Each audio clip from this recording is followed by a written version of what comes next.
Hey everyone, so I am here to do a book tag. This is a tag created by Kathy Treidhart and it's called the Books and Beer tag, or maybe it's Beer and Books tag. But anyways, it's a tag um, with different types of beer and bookish questions to go along with them. And so I'm going to do my tagging right off the bat. So I am tagging, um, see I've already actually kind of been drinking, not beer, I've been drinking Cherry Coke and Jack, but not too much. I still can do this tag. Let's see if I can remember people and remember what the questions are, even though they're written right in front of me. So, I'm going to tag Argyle Dinosaur, Todd the Librarian, Paul Reads Books, Bookishly Confused, The Bald Book Geek, I Read Past My Bedtime, and Dane Reads, and anyone else who would like to do this tag. So the first question is Lager. Widely consumed, but not necessarily tasty. A book that is popular, but not particularly interesting.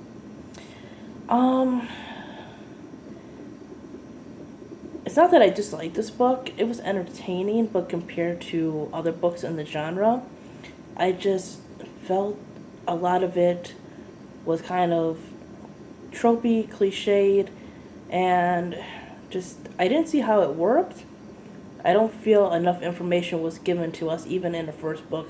Now, there are other two books in this series. It's a trilogy. But I felt there could have been more in the first one. I haven't read the other ones. So like I'm saying, it's not a bad book at all. It's just I don't think it was as good as some of the other ones. And that is Legend by Marie Lu. I just wasn't quite clear how exactly this society was supposed to work. And a lot of it just fell flat for me. The next one is India Pale Ale. Prepared for a Long Voyage. A book that took you on a very long trip. And for that one, I'm going to have to say Challenger Deep. It's a book by Neal Shusterman, or Shusterman, however you're supposed to say it. This is the second book of his that I've read on my Nook now. I've only read two. I really want to read more of his stuff. His writing is quite interesting, and I have another one of his books coming up for another question on here.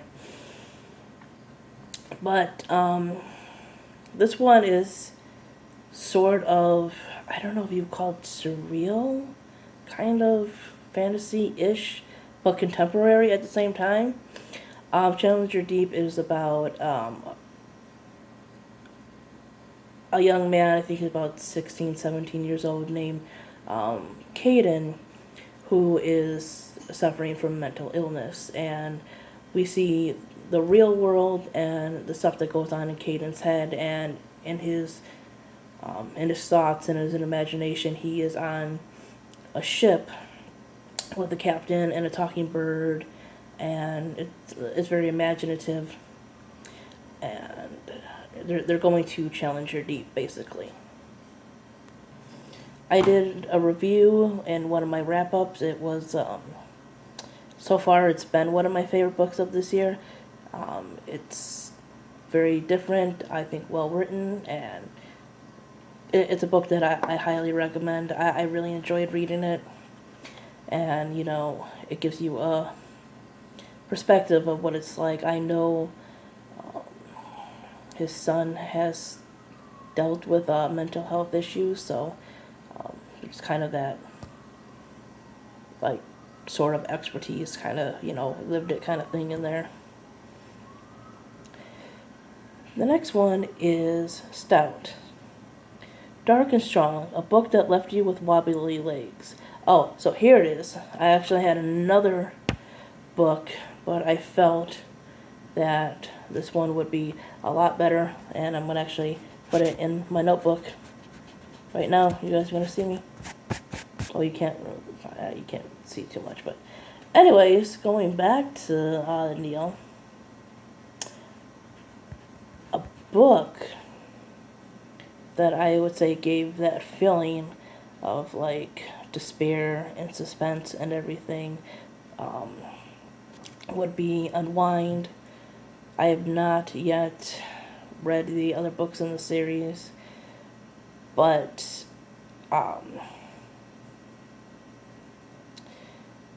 and again, reading more dystopia and everything, I can see where some things might be a little far-fetched or outlandish or whatever, um, but the premise is quite interesting.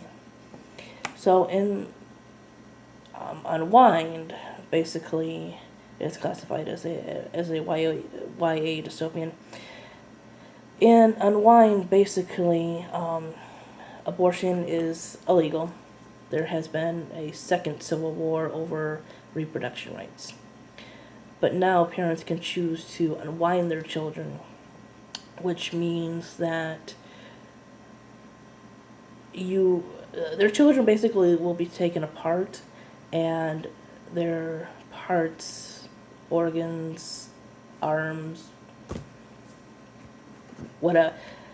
I'm not getting into the whole anatomy stuff. Body parts will be donated to other people, and so they are considered in a divided living state.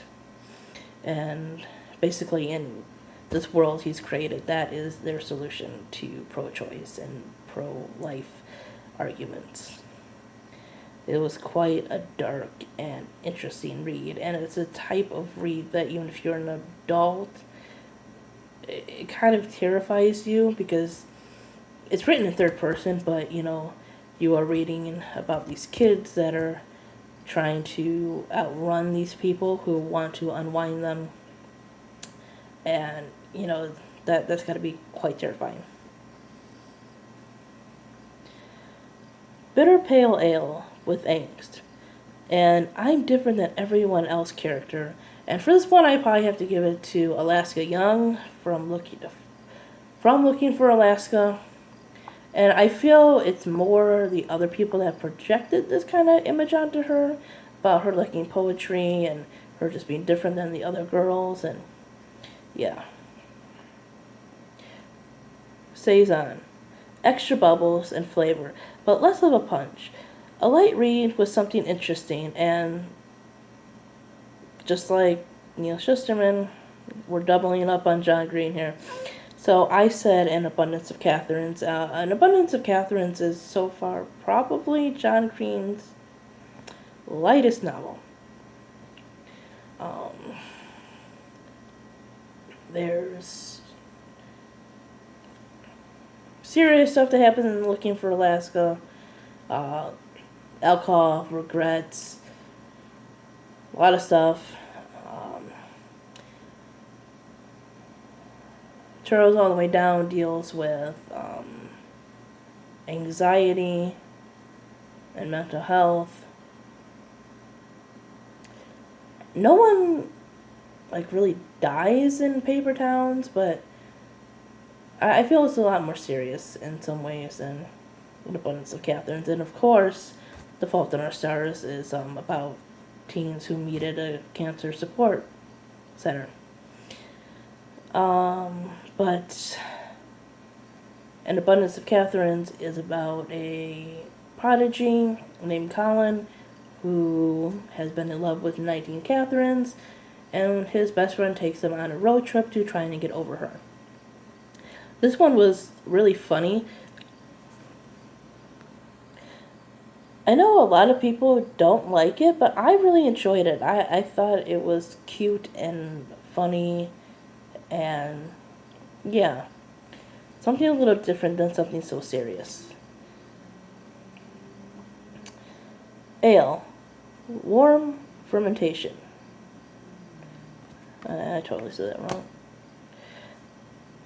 Without bitter hops. Comfortable favorite book. I would have to go with anything, probably Goosebumps. They're very simple, they're very fun, they remind you of childhood, or at least they remind me of my childhood, obviously.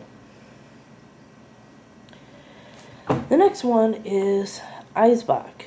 Beer so strong it removes whatever A beer so strong it removes whatever freezes. A society that is extremely cutthroat. And of course, for this one, I have to go with The Hunger Games, The Nation of Panem. Um, it's not only is the basic premise of people having to draw names of children for a death match, a pretty violent premise, but the daily lives of these characters in the society is quite harsh and cruel. They face starvation. Going out hunting is considered poaching because, of course, this is a dystopian society. So, obviously, the government does not allow people to be armed. There's a scene in the second book where her friend gets caught with a wild turkey and is publicly whipped. And one of the few peacekeepers that she likes is, and this is again in the second book, turned into what they call an ABOX. Basically, they ripped his tongue out and he's now a servant, or basically a slave. And these people, they face, starvation and the possibility of going to the games and becoming ABOXs or being publicly executed. And it's quite dark for a YA novel. A couple other ones that could go on this list, and they're quite similar and came before that, would be Battle Royale, which has a similar premise to the Hunger Games, except I think the Hunger Games dealt with government a little bit more than Battle Royale did. But Battle Royale had a lot more violent scenes. And of course, 1984, with the idea of Big Brother and constant surveillance and all that other stuff. Goose, or Ghost. I think it's Ghost. Or it's a Goose. I don't know. Sour, sometimes salty. A book that made you salty. And I know she picked a book for this that I'm going to use, and another one. So, salty, I'm going to kind of interpret as made me kind of salty. This is how I'm doing it for my tag. And I'm going to have to go with Looking for Alaska on that one. Looking for Alaska should have been a book that I loved. It was kind of slice of life. It had metaphors and regrets and sorrow and all that other stuff, but I just felt Alaska at times was a bit over dramatic, and I don't understand how she's the only girl out of the school that everyone loves. Like, no one else loves poetry or metaphors or this or that. And I mean, come on, the whole feminism thing.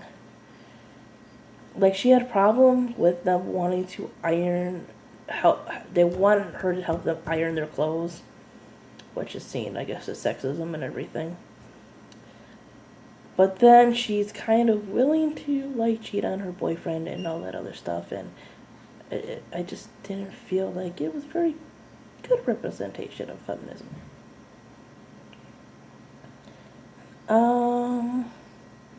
The next one is Lambic. Wild yeast beer fermented in old open barrels. An outlandish premise that was worth the time you invested. And for that one, I'm going to have to go with Going Bovine, which could have been for the Long Trip Voyage one too, I guess, in some ways. But Going Bovine is a book by Liv Bray, and it is about a kid named Cameron. Cameron's his name.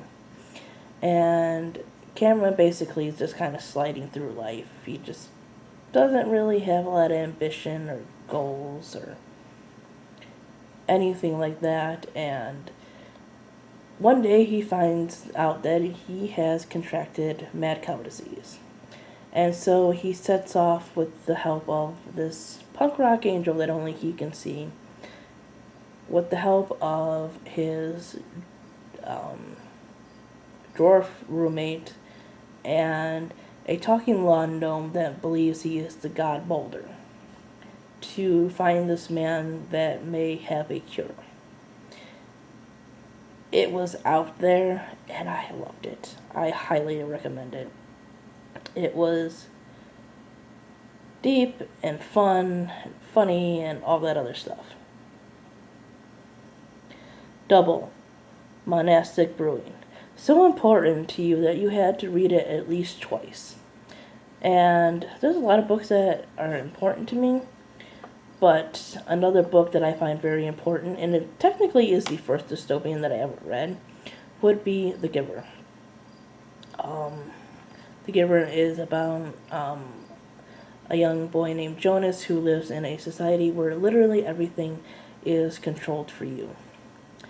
You turn 12, your job is assigned to you, you can apply for a spouse, and then you can apply for children. One of the jobs given to young women at the ceremony of 12 is to be a birth mother to have children for what they call the family units.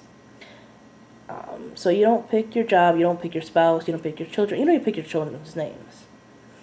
And Jonas receives the job of Receiver of Memories, where he meets a man named the Giver who transmits memories of the past so they can kind of see where people have made mistakes and keep control over their society. And Jonas slowly learns about things such as color and grandparents and snow and all that other stuff. And for a middle grade book, it is interesting, deep, and beautifully written. And it really makes you kind of appreciate, like, the mistakes that you are allowed to make, and in being, you know, a human being and being allowed to be human. Barley wine. So much alcohol, it can't be classed as a mere beer. So a book that should have been a series, or a series that packed a lot into the books it had.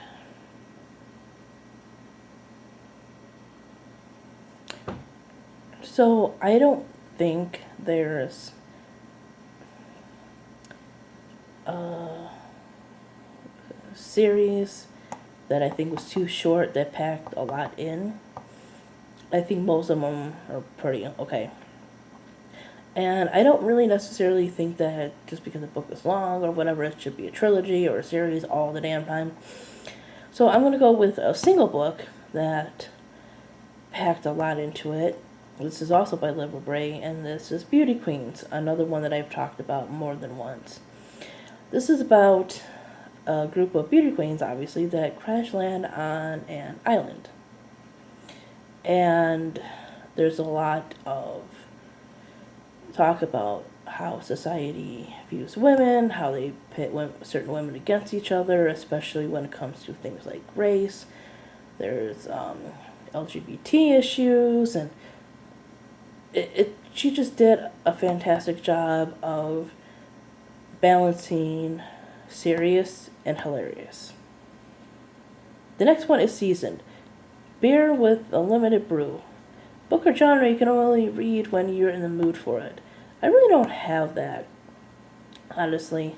I just kind of get in random moods to read things. But I will say sometimes, weather-wise, rain kind of makes me want to read poetry or contemporary.